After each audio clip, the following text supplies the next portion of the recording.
வணக்கம். இன்னைக்கு நம்ம பார்க்க போற சமையல் என்னன்னு பார்த்தீங்கன்னா கொள்ளு குழிப்பணியாரம் எப்படி செய்யலாங்கிறத பார்க்கலாம். உடல் எடை குறைக்கணும்னு நினைக்கிறவங்களும் சுகர் கண்ட்ரோல் பண்ணணும்னு நினைக்கிறவங்களும் இந்த குழிப்பணியாரம் எடுத்துட்டு வந்தீங்கன்னா உங்களுக்கு நல்ல கண்ட்ரோல் வரும். அது மட்டும் இல்லாமல் கொள்ளு ஏதாவது ஒரு வகையில் நம்ம ரெகுலராக எடுத்துகிட்டு வரும்போது நல்ல பயன்கள் கொடுக்கும்.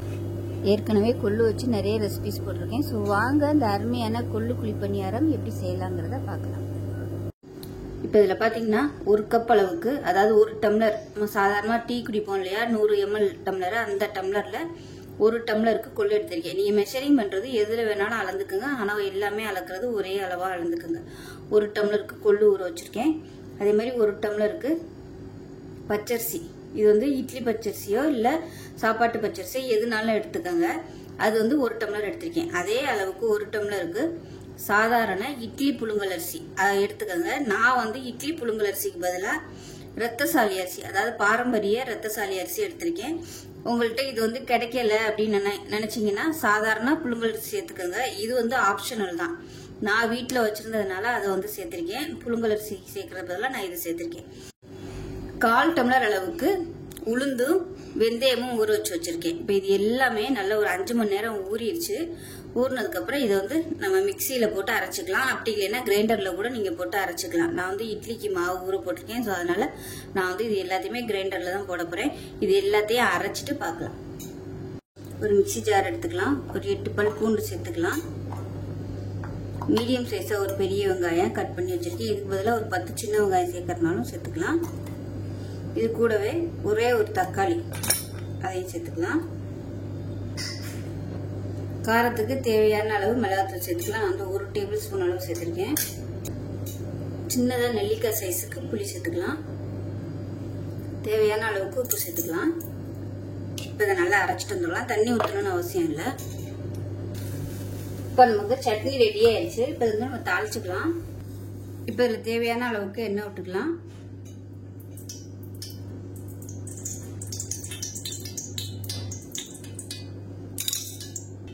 கடுகு 1 டீஸ்பூன் சேர்த்துக்கலாம். அது கூடவே கருவேப்பிலை சேர்த்துக்கலாம். இதில் 1/4 டீஸ்பூன் போல பெருங்காயம் சேர்த்துக்கலாம். இப்போ நம்ம அரைச்சி வச்சிருக்க அந்த சட்னி இதில் சேர்த்துக்கலாம்.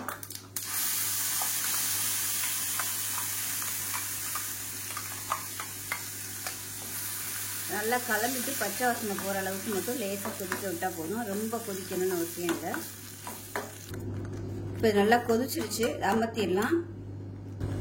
இப்போ பாருங்க, மாவு ஆட்டி நல்லா கரைச்சி ஒரு 6 மணி நேரம் அப்படியே புளிக்க விட்டேன். உப்பு போட்டு கரைச்சிட்டு இப்போ பாருங்க நல்லா அப்படியே புளிச்சு வந்துருச்சு. பார்க்கையிலே தெரியும், நல்லா அப்படியே பபிள்ஸாக இருக்கு பாருங்க. இப்போ தேவையான அளவுக்கு மட்டும் நம்ம ஒரு கிண்ணத்தில் எடுத்துக்கலாம். இதில் இனிப்பு பண்ணலாம். அடுத்த வீடியோவில் இனிப்பு நான் ரெசிபி போடுறேன். இப்போ நம்ம நார்மலாக ஊற்றுற காரப்பணியாரம் தான் செய்ய போகிறோம். இப்போ இதில் கொஞ்சமாக தேவையான அளவுக்கு மட்டும் எடுத்துருக்கேன். மாவு நல்லா கெட்டியாகவே கரைச்சிட்டேன். ஏன்னா இனிப்பு செய்கிறதுனால கெட்டியாக கரைச்சோம்னா தான் நம்ம பாவு ஊற்றும் போது கரெக்டாக இருக்கும். தண்ணியாக கரைச்சோம்னா ரொம்ப அப்படியே தண்ணியாக போயிடும். இப்போ தேவையான அளவுக்கு தண்ணி சேர்த்துக்கலாம். நான் இன்றைக்கி பிளெயினாக தான் ஊற்றுறேன்.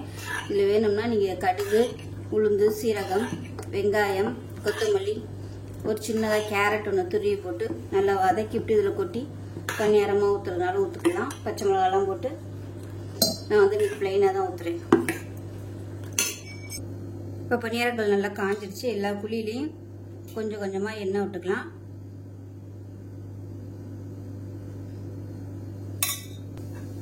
கல் நல்லா சூடாயிருச்சு. பணியாரமாக ஊற்றிக்கலாம். நம்ம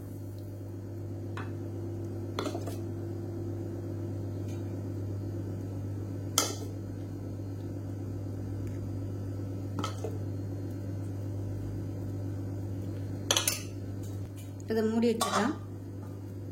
மீடியமான ஃப்ளேமில் வேகட்டும். இப்போ பார்த்தீங்கன்னா ஒரு சைடு கொஞ்சம் நல்லா வேக ஆரம்பிச்சிருச்சு. திருப்பி போட்டுக்கலாம்.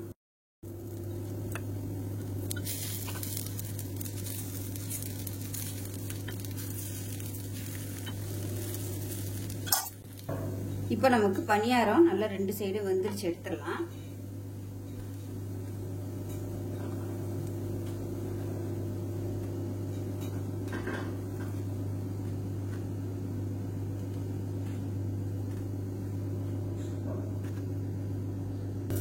இப்போ நமக்கு கொள்ளு பணியாரமும் கார சட்னி ரெடி ஆயிடுச்சு. நான் வந்து இன்னைக்கு கார சட்னி வச்சிருக்கேன். இதுக்கு வந்து எது வேணாலும் வச்சு சாப்பிடலாம்.